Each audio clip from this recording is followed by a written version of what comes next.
me, baby. Don't wanna fall again. This just hurt me. Just think about it. But you hold me like you don't wanna break. I need some space. Just think about it. Maybe separate is better. I will love with you forever.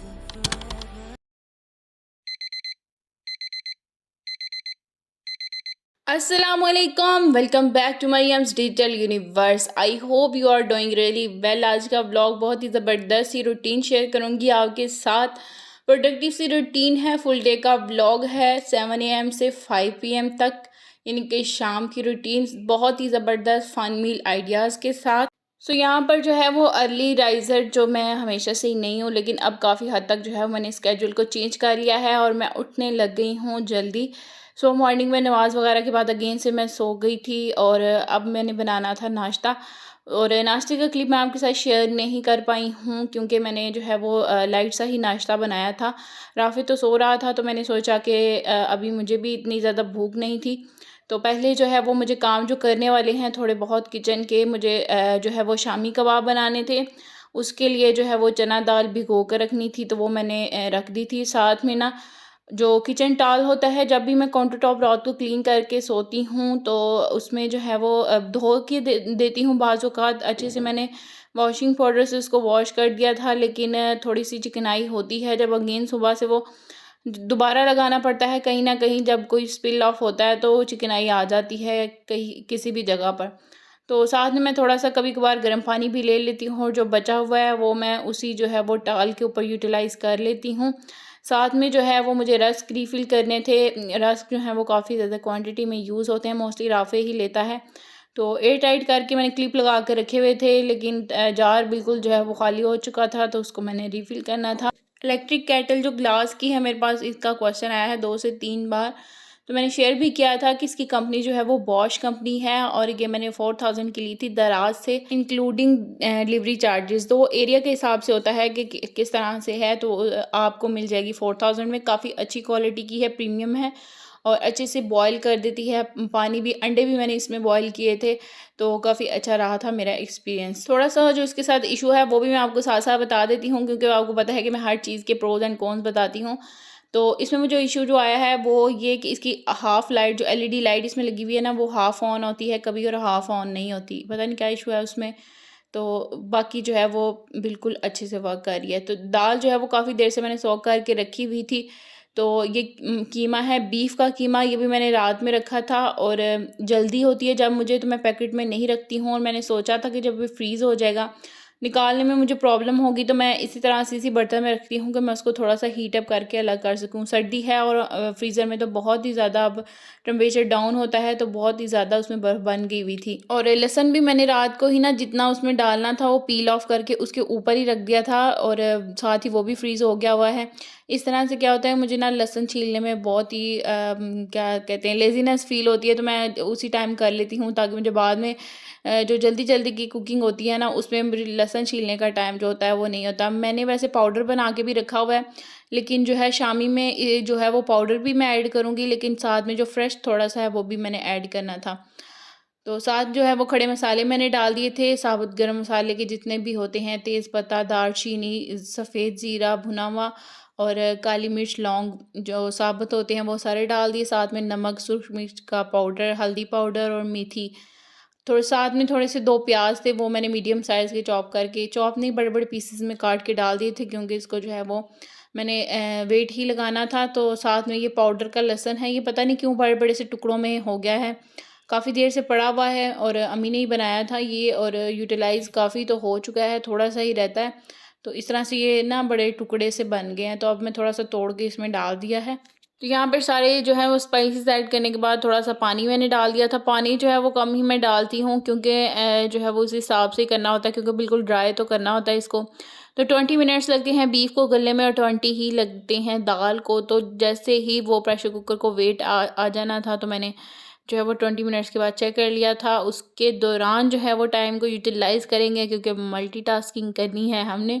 तो साथ ही मैंने राफ़े के toys भी जो है वो रख दिए थे उसकी प्रॉपर प्लेस पर। थोड़ी-सी मुझे लैपटॉप पे एडिटिंग करनी थी प्रीवियस क्लिप्स की, तो वो मैं थोड़ा-सा देख रही थी। उन साथ ना जो रूम की सेटिंग है वो थोड़ी-सी मैंने चेंज की थी। जब भी समर्स आए थे तो इन जो एयर कंडीशन वाला रूम है उस तरफ मैंने बेड कम सोफ़ा शिफ्ट कर लिया था, और अब जैसे ही समर्स चले गए हैं तो वो इस साइड पर करना है।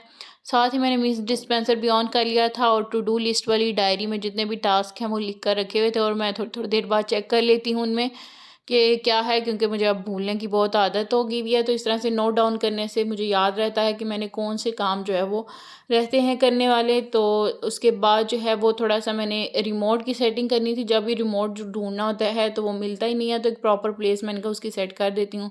तो एक प्रॉपर बास्केट मैंने रख दी थी, और मैंने कहा था अब इधर ही प्रॉपर सब, जब तक अच्छा फैमिली मेंबर्स के साथ कोऑपरेशन ना हो, ऑर्गेनाइजेशन बिल्कुल बहुत ज़्यादा मुश्किल लगती है।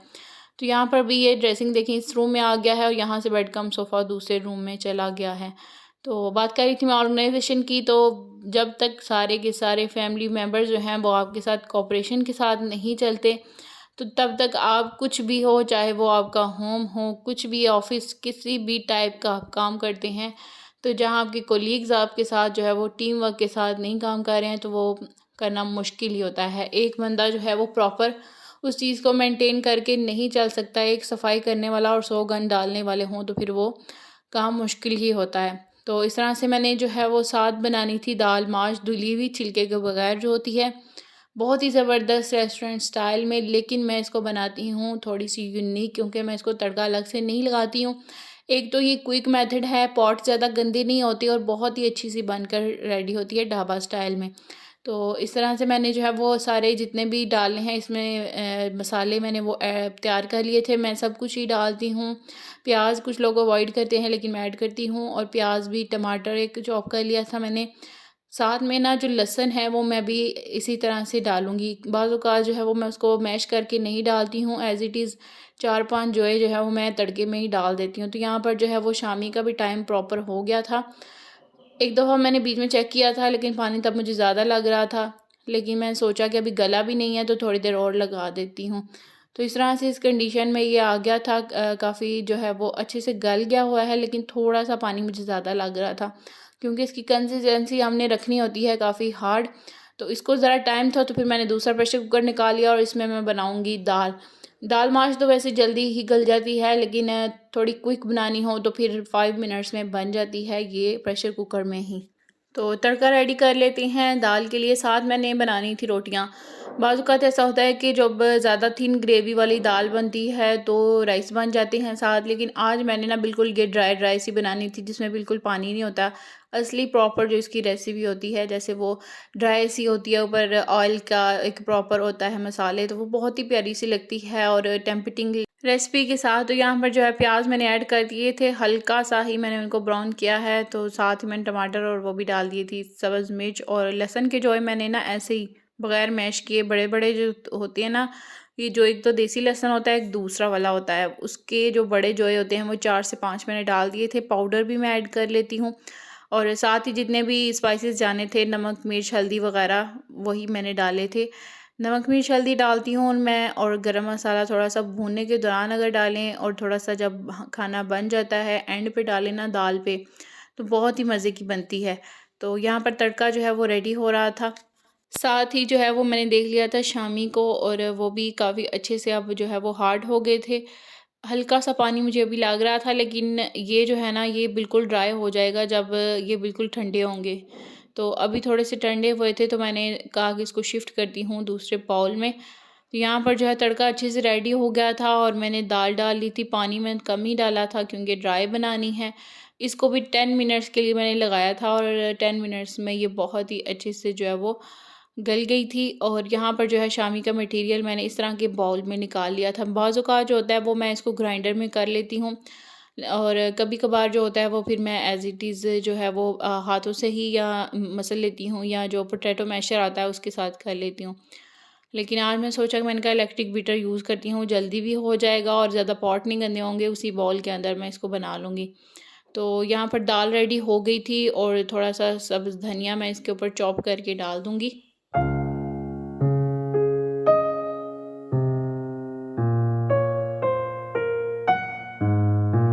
धनिया के लीव जो आपको बहुत ही फ्रेश नज़र आ रहे हैं, ये अपने मेरे किचन गार्डन के हैं जो मैंने छत पे बनाया हुआ है। बहुत ही फ्रेश फ्रेश सी खुशबू आती है। फ्रेश धनिया का अपना ही जायका होता है जब भी हम दाल बनाते हैं। उसके बाद जो है वो मैं छत पर आ गई थी। अभी टाइम हो रहा है अराउंड 4 बज रहे हैं। अब जो है वो सर्दी है तो शाम जल्दी हो जाती है, हल्की सी धूप भी थी। तो मैंने कहा कि ज़रा टाइम से दूंगी पानी, लेकिन धूप में नहीं देना चाहिए, शाम में होता है, लेकिन जल्दी थी मुझे। तो अब मैंने कहा थोड़ी सी देर में शाम भी हो जाती है और पानी वगैरह मैं देकर दोबारा से जो है वो देख रही थी। कुछ ये बॉटल के प्लांटर्स लगाए हुए हैं और अभी इनमें ना कुछ लगाया नहीं, अभी मिट्टी डाली भी है। और हवा के साथ तो कभी कभार ये बहुत ही ज़्यादा जो है वो डिस्टर्ब हो जाते हैं, लेकिन ये प्रॉपर फिक्स हैं। इतना अच्छा इनको फिक्स किया हुआ है कि तूफ़ान आंधी वगैरह में भी अच्छे से रहते हैं। तो कुछ और भी एडिशन मैंने अभी इसमें करना है। उसके बाद दोबारा से जो है वो मैं नीचे आई थी और यहाँ पर ठंडा हो गया था ये मटेरियल।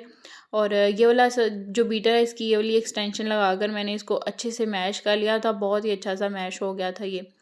और साथ में जो केटल में पानी बचा हुआ था उससे मैंने ये वॉश कर ली थी अगेन से जो है वो कपड़ा जो होता है। अच्छा, क्लीन काउंटर टॉप के लिए और क्लीन एनवायरनमेंट का बहुत क्वेश्चन आता है कि आप कुकिंग के साथ साथ इतना क्लीनलीनेस कैसे मेंटेन कर लेती हैं।